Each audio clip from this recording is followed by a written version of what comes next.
घने जंगलों के पास बसा हुआ एक छोटा सा गांव था। गांव के लोग सीधे सादे और मेहनती थे, लेकिन उनकी जिंदगी में डर का साया हमेशा मंडराता रहता था। इस डर की वजह था एक बहुत ही जालिम जादूगर। वह जादूगर काले जादू से गांव वालों को डराता, कभी फसल सूखा देता तो कभी बच्चों को बीमार कर देता। फिर वह गांव में आकर कहता, अगर जिंदा रहना है तो मुझे सोना और धन दो। डर के मारे गांव वाले उसकी हर बात मान लेते थे। लेकिन उसी गांव में रहती थी एक बहादुर और समझदार लड़की, मीरा। उसे जादूगर से डर नहीं लगता था।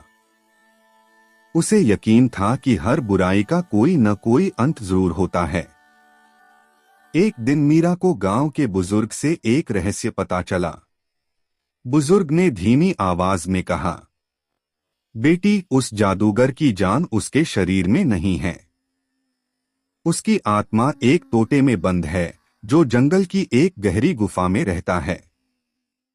मीरा ने ठान लिया कि वह गांव को इस डर से आजाद कराएगी। अगली सुबह वह अकेली जंगल की ओर निकल पड़ी। रास्ते में जंगली जानवरों की आवाजें थीं, अंधेरा और डर था, लेकिन मीरा का हौसला उससे भी बड़ा था। काफी खोज के बाद उसे वह गुफा मिल गई। गुफा के अंदर एक पिंजरे में बैठा था वही रहस्यमयी तोता।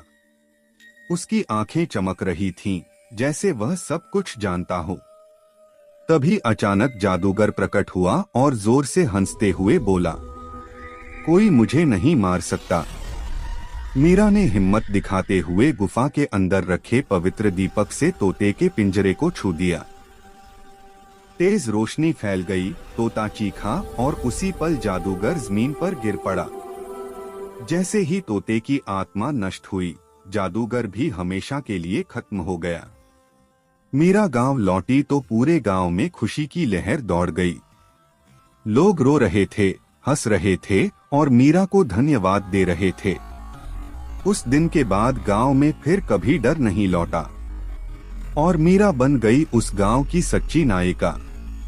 सीख, हिम्मत और सच्चाई से बड़ी कोई ताकत नहीं होती। एक बहादुर इंसान पूरी दुनिया बदल सकता है।